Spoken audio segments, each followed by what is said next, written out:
ہم ابھی پیدا ہی نہیں ہوئے تھے، توجہ سے میری بات سنیے گا، ہم ابھی پیدا ہی نہیں ہوئے تھے، عالم ارواح میں تھے کہ اللہ نے ہماری جانیں ہم سے خرید لی تھی، سودا ہمارا وہی ہو گیا تھا، ہم بک چکے تھے اس وقت سے، وہ قرآن میں ہیں وَإِذَا أَخَذَ رَبُّكَ مِن بَنِي آدَمَ مِن ظُهُورِهِمْ، ایسے ہی نہیں وَأَشْهَدَهُمْ عَلَىٰ أَنفُسِهِمْ أَلَسْتُ بِرَبِّكُمْ قَالُوا بَلَىٰ، یہ ہم اس وقت سے کہہ چکے ہیں اللہ کو۔ حدیث کے اندر آتا ہے اسی کی تفسیر میں، اس آیت میں، عالم ارواح میں جب ہم سب کی روحیں پڑی ہوئی تھی تو اللہ پاک بغیر کسی پردے کے سارے پردوں کو ہٹا کر بالکل روحوں کے سامنے آ کر اللہ پاک نے روحوں کو اپنا دیدار بھی کرایا اور مخاطب ہوا، پوچھا میں تمہارا رب ہوں کہ نہیں ہوں؟ حضور صلی اللہ علیہ وسلم فرماتے سب نے کہا بلا، ہاں تو ہمارا رب۔ پھر دوسری آیت آئی ان اللہ اشتری من المؤمنین انفسهم واموالهم بان لهم الجنہ، میں تمہاری جانوں کو تم سے خریدنا چاہتا ہوں، بیچتے ہو؟ نہ بھی کرو تو بھی خرید لوں گا، ہاں کرو تو بھی خرید لوں گا، اس لیے کہ میرے بنائے ہوئے ہو، مجھے نہ کر سکتے ہو، جاؤ میں نے تمہاری جانوں کا سودا کر لیا ہے، تم بک چکے ہو، دنیا میں جاؤ گے تو اپنے آپ کو بکا ہوا سمجھنا۔ اب خود ہی اللہ قرآن میں کہتے ہیں جانتے ہو میں نے جب تمہیں خریدا ہے تو بدلے میں تمہیں کیا دیا ہے؟ پیسہ دیا، سونا چاندی دیا، دولت دی، مکان دیے، بلڈنگیں دی، بینک دی، کیا دیا ہے؟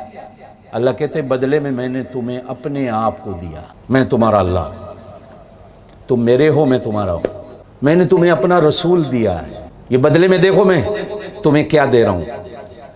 دنیا میں کوئی ایسا بندہ بھی دیکھو گے جو کسی کو اپنا محبوب دے دے، یہ میرا محبوب ہے تم لے لو، بلکہ آپ کسی کے محبوب کی طرف آنکھ اٹھا کر دیکھو تو بندہ تمہاری آنکھ نکال دے گا، کوئی پوچھے کیوں مارا ہے؟ یہ میرے محبوب کی طرف اس نے آنکھ اٹھا کر دیکھا ہے۔ ایسا رب بھی کو دیکھو گے جو کہے محبوب میرا ہے میں تمہیں دے رہا ہوں لے لو، یہ سودا ہو رہا ہے۔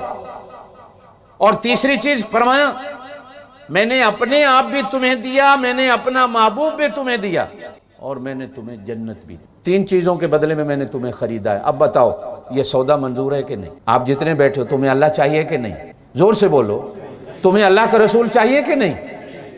تمہیں جنت چاہیے کہ نہیں؟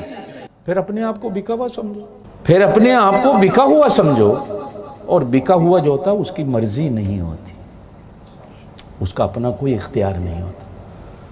آپ کے اور میرے پاس کیا اختیار ہے؟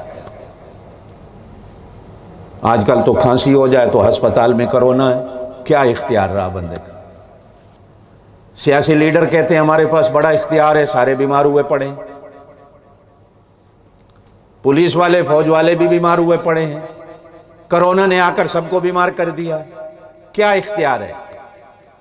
دنیا کی بڑی بڑی طاقتیں کرونا کے سامنے کمزور پڑ گئیں، جو اپنے آپ کو بڑا طاقتور کہنے والے تھے وہ مچھر کی طرح کمزور ہو گئے۔ اللہ نے دکھا دیا ہے کہ یہ اقرار تم پیدا ہونے والے دن کر کے آئے ہو، یہاں تم بڑے بن رہے تھے کہ ہم یہ ہیں، ہم وہ ہیں، ہم یہ ہیں وہ ہیں، کہہ دو انا للہ، یہ سب کچھ اللہ کی طرف سے، چونکہ ہم اللہ کے ہیں، ہمارا اپنا کچھ نہیں۔